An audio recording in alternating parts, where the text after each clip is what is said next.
اچھا یہ کہنا کہ قیامت میں کس کے ساتھ کیا ہوگا یہ غلط ہے کہ نہیں؟ ارے بھی جو اچھے کام کرے اس کے ساتھ تو اچھا ہی ہوگا، اور جو لوگوں کے ایمان میں ڈانگا ڈالے اس کے ساتھ تو برا ہی ہوگا۔ تو یہ تم نے کیوں کیا ہوگا کس کے ساتھ؟ کسی کو نہیں پتا ہے، ہم تمہارے بارے میں بتا دیں تمہارے ساتھ کیا ہوگا، ذرا زور سے بولے سبحان اللہ۔ تم کہہ رہے ہو نبی کو پتہ نہیں کس کے ساتھ کیا ہوگا، ہم نے کہا نہیں تم نبی کی بات کرتے ہو، میں تمہارا بھی نقشہ بتا دیتا ہوں قیامت میں تمہارے ساتھ ہونے والا کیا ہے۔ قرآن پاک میں میرے رب نے فرمایا ان المنافقین فی الدرک الاسفل من النار، زور سے بولیں سبحان اللہ۔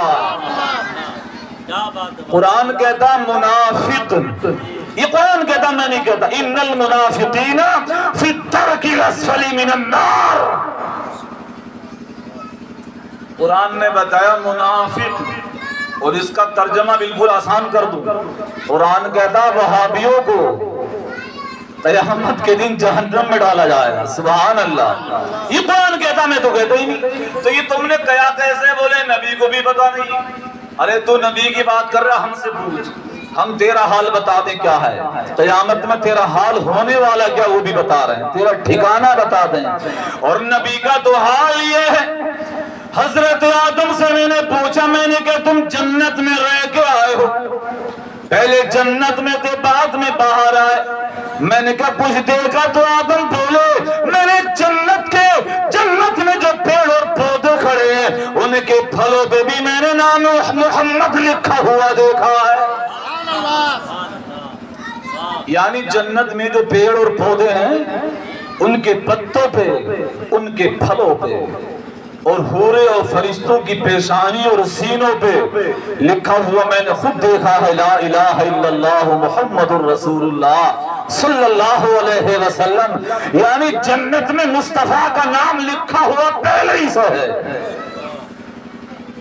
یہاں ایک بات اور آسان ہو، وہ لکھا کسی نے نہیں، خدا پاک نے جنت کو بنایا ایسے ہے کہ جنت بنتی چلی گئی، نام مصطفیٰ لکھتا چلا گیا، جنت بنتی چلی گئی، نام مصطفیٰ لکھتا چلا گیا، حوریں بنتی چلی گئی، نام محبوب لکھتا چلا گیا، فرشتے بنتے چلے گئے، نام محبوب لکھتا چلا گیا۔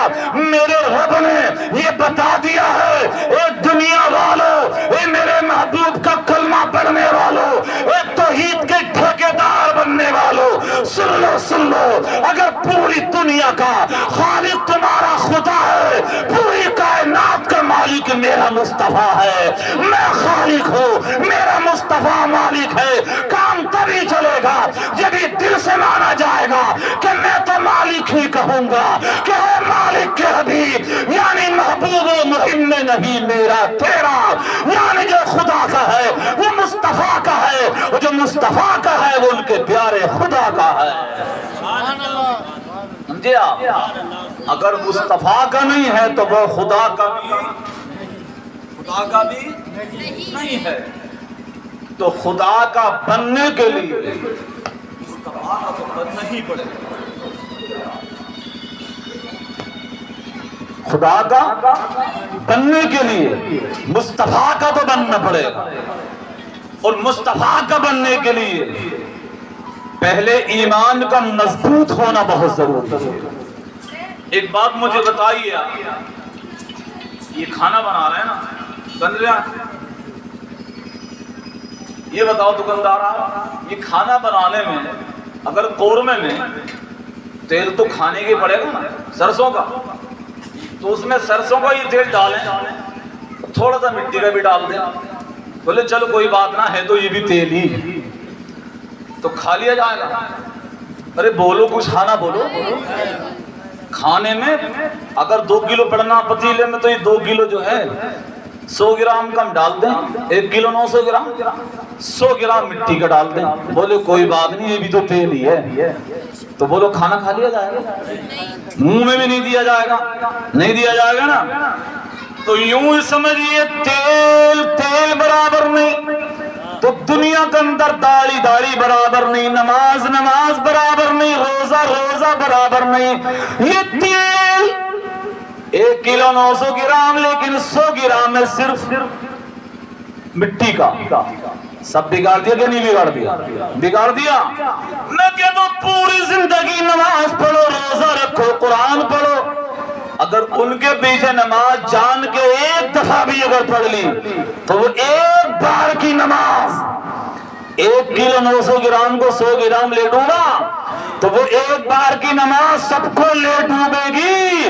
ہونا یہ چاہیے جیسے کھانے کے تیل میں مٹی کا تیل نہیں چل سکتا تو پوری زندگی کی نمازوں کے پڑھنے میں پوری زندگی کی نمازیں ہو، وہابی کے پیچھے ایک ٹائم کی نماز بھی رب قرار نہیں کرے گا۔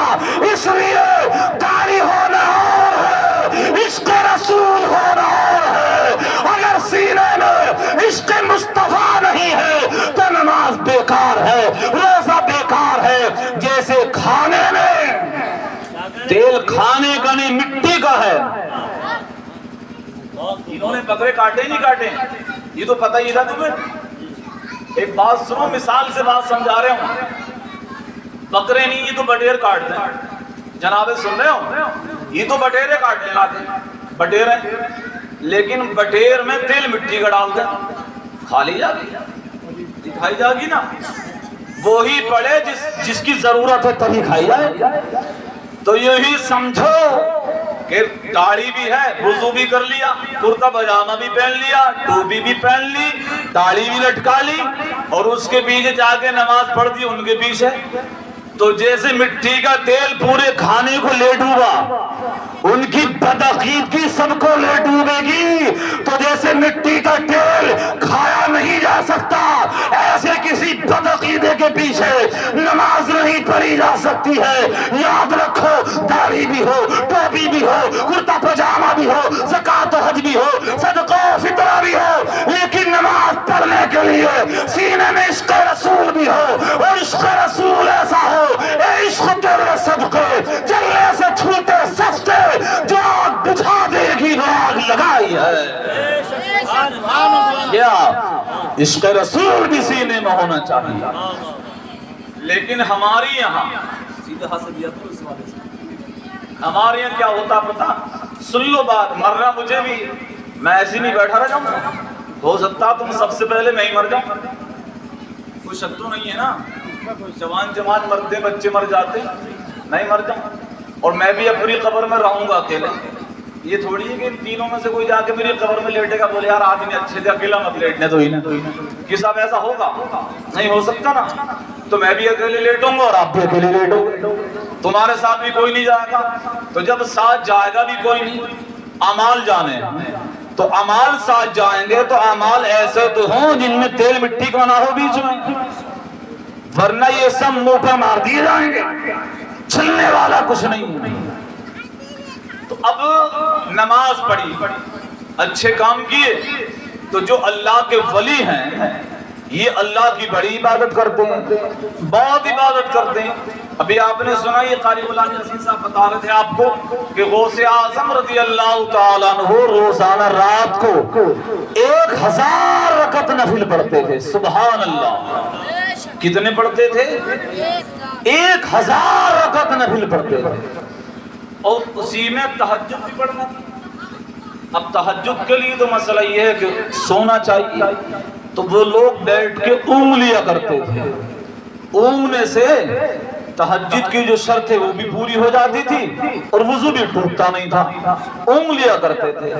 آج اگر ہم لوگ نماز پڑھ لیں 8 دن، تو اس کے بعد اس طرح سے مسجد سے نکل کے آتے ہیں ہاتھوں کو پھیلا کے کہ کوئی آدمی دیکھ کے یہ کہتے، بولے آدمی محلے کے اندر نیک ہیں، نیک آدمی ہیں، اور بلکہ حال تو یہ ہے کہ مسجد میں بیٹھ کے اور لنٹر کی طرف کو دیکھے گا کہ جبرائیل آ رہے ہیں، کوئی دیر کے بعد آئیں گے، ابھی جبرائیل آ رہے ہیں، خدا کا پیغام لے کے، ابھی ٹائم لگے گا۔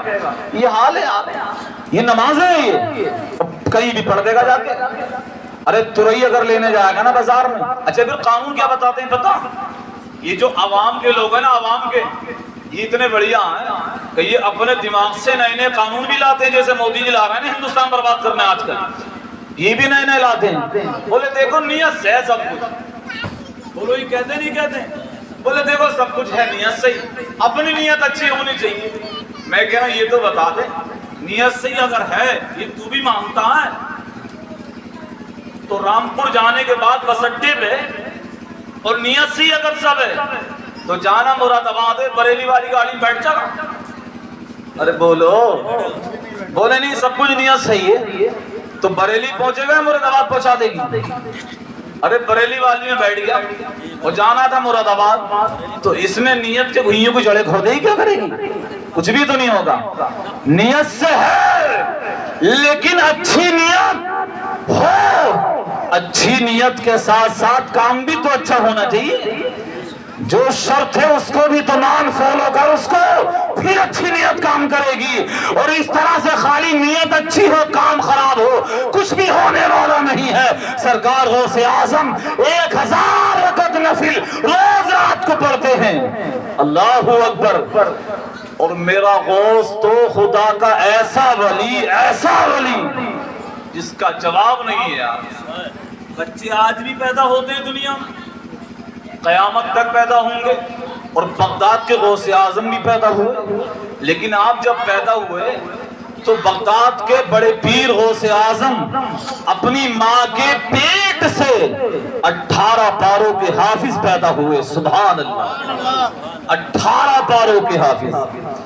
استاد کے سامنے گئے، استاد نے اعوذ بسم اللہ پڑھائی تو آپ نے پڑھ کے اور پڑھنے شروع کر دیا پہلی بار میں، 1 2 3 4 10 15 پارے 18 پڑھ دیے۔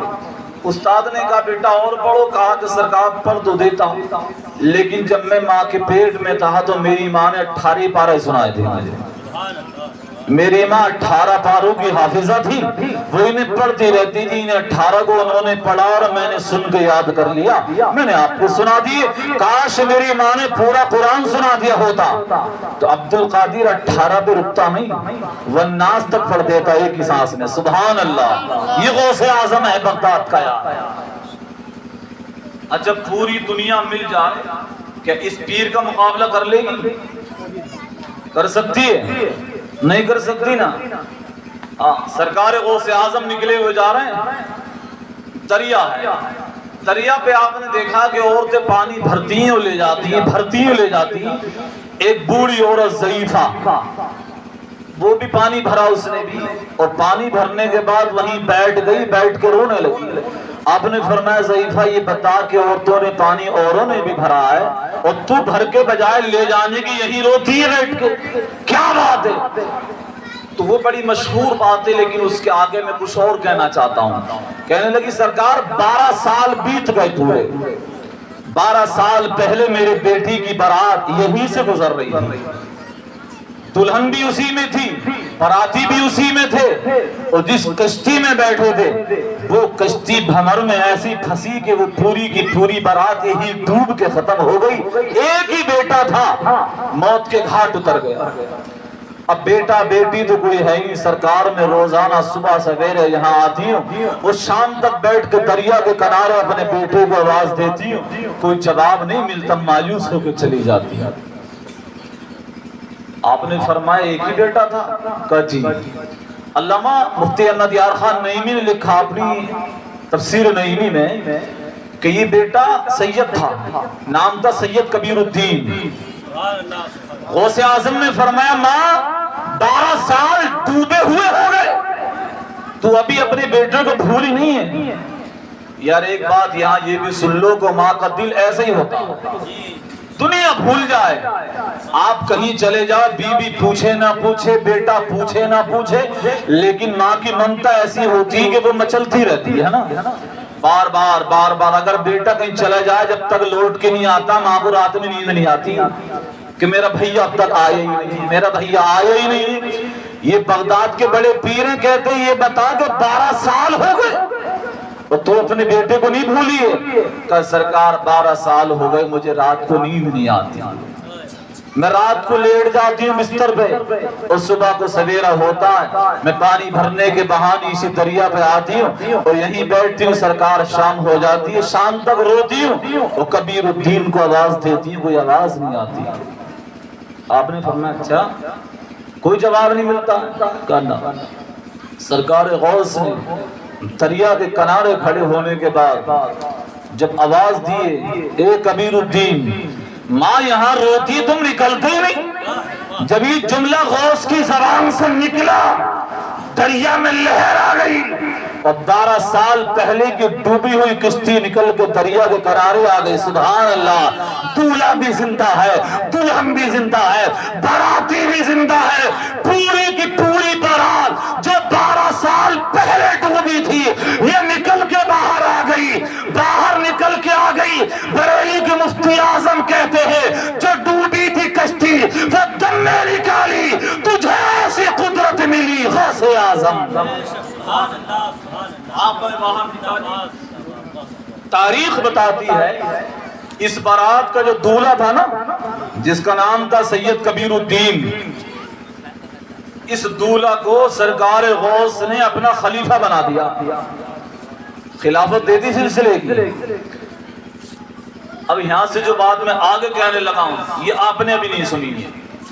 خلافت دے دی آپ نے، اب وہ سرکار غوث کے ساتھ رہتے تھے، وضو کراتے تھے، تو ایک دن غوث پاک وضو کر رہے تھے تو یہی جو دولہا نکل کے آیا، یہی دولہا کبیر الدین، انہوں نے غوث اعظم کو وضو کراتے ہوئے پاؤں جب دھو رہے تھے غوث پاک تو آپ پہ پاؤں سے جو پانی گر رہا تھا آپ نے اس پانی کو چلو میں لے کے 6 بار پی لیا، 6 دفعہ پی لیا۔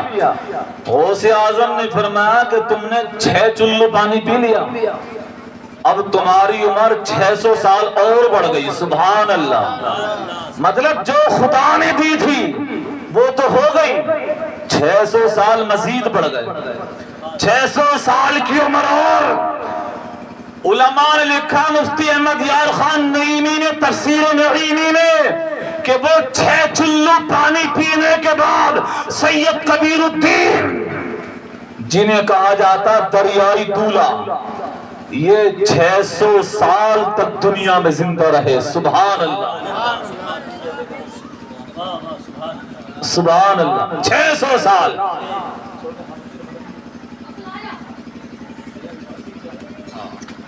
تو کتنے سال ہے دنیا میں؟ 600 سال۔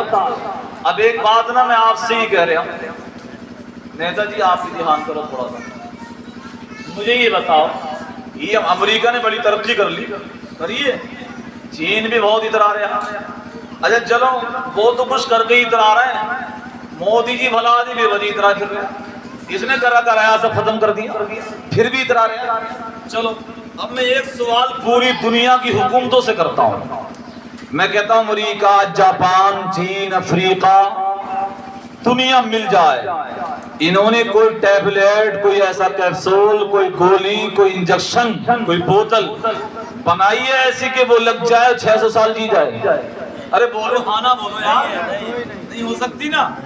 لیکن غوث اعظم کے پاؤں کو جو ٹچ کر کے پانی نیچے گر رہا تھا وہ 6 چلو پی لیا تو 600 سال دنیا میں زندہ رہے۔ سبحان اللہ، تجھے ایسی قدرت ملی غوث اعظم، سبحان اللہ، 600 سال دنیا میں۔ آج بھی ان کا مزار مغربی پاکستان یعنی گجرات میں ہے، ایک گجرات پاکستان میں بھی ہے، تو ان کا مزار پاکستان کے اندر ہے، انہیں کہتے ہیں دریائی دولہا۔ یہ غوث اعظم کے وضو کا پانی پی کے 600 سال دنیا میں زندہ رہے۔ سبحان اللہ، اور یہ کرامت جو ہے نا یہ ہے باسمت ہے۔ مفتی اعظم نے اسی کے تعلق سے کہا نا جب ڈوبی تھی کشتی وہ دم میں نکالی، تجھے ایسی قدرت ملی غوث اعظم، یہ سلک چھاپ نہیں ہے۔ تو مطلب پہلے تو دریا سے نکالا، 12 سال ڈوبے ڈوبائے مرے مرائے آدمی کو، اور پھر 600 سال تک دنیا میں زندہ رہے۔ یہ غوث اعظم کی کرامت ہے۔ اور غوث اعظم ایسا پاورفل ولی ہے، ایسا پاورفل ولی ہے کہ اگر زبان سے جو نکل جائے وہ ہو کر ہی رہتا ہے، وہ ٹلتا نہیں ہے۔ حدیث قدسی ہے، اب یہاں پر ایک اعتراض ہوگا، میں آپ کو اس اعتراض کا جواب سمجھاؤں. اعتراض اس پر ہی پڑ جائے گا، بولے یار یہ سمجھ میں نہیں آ رہی کہ غوث اعظم نے یہ کام کیسے کر دیا، خواجہ نے کیسے کر دیا، نظام الدین نے کیسے کر دیا. میں نے کہا ہاں سمجھ میں تو نہیں آ رہی ہے، لیکن سمجھانے کی میں کوشش کروں گا، کبھی خدا تمہیں بھی توفیق دے دے. بولے کیسے کر دیا؟ اب میں سنا رہا ہوں، سنے غور سے، بیٹھ جاؤ نا.